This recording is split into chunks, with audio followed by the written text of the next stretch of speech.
Winnie Fast here, coming from the Fast Agency by Ray Insurance. I'm actually reaching out because I've been having a lot of questions about what is water backup coverage. Excellent question. So here in Colorado Springs, we had a lot of rain, and a lot of people were having issues with flooding and rainwater entry inside their home. And this is where this endorsement might kick in, right?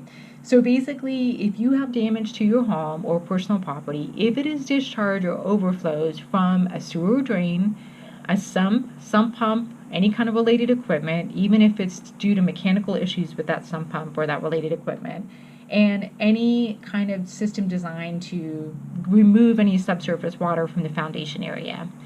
So, example, let's say you have a beautiful finished basement, you have a sump pump area down there, torrential rains hit your area. All of a sudden, that sump pump is working hard to try to remove that water from coming up.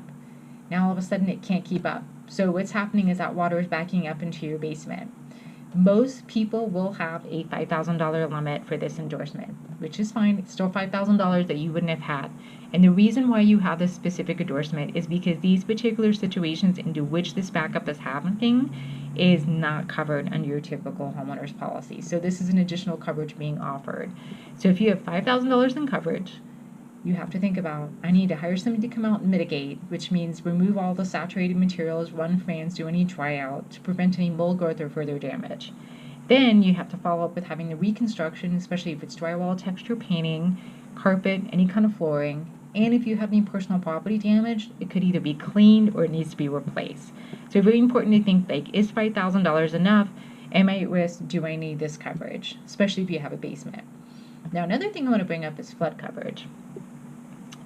A lot of people will think, well, you know what, I wasn't deemed to be in a flood area, so I didn't get flood coverage. But some people are living in areas where they're sloping. And when we have unusual weather, where a lot of torrential rains and a lot of, adverse weather going on, hail, rains, sometimes people will find out that the way that the grade of their backyard is, or maybe any kind of structural issues with the exterior of the house, like any cracking that allows that flood water or any of that water from that torrential rain to enter the home, we are now in a flood water situation. It's groundwater, flood water, and it's not covered in the homeowners. So you have to have a separate policy set up to cover any damages for that.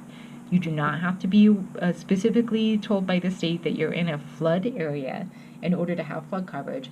But if you've been, had a situation where we've had a lot of rain and you've had water entering your home, you might want to consider a flood policy, especially if you're looking at the slope of your yard and you're definitely going to be a candidate for that, or you have maybe some kind of trenching, ditching system behind your home that carries water away from behind the home, that could be a potential flood situation. If you're not sure what you have, you're not sure, or if you had a prior situation, you want to kind of get clarification on what would my policy cover, my prior insurance carrier denied this, we can discuss it. I'm here for you. I just want to make sure that everyone gets the right coverage, especially when we have some very unusual weather situations. If you have any additional questions specifically about this video, you can drop me a line, shoot it in the comments. I'm here for you. I hope you have a great day. Thank you.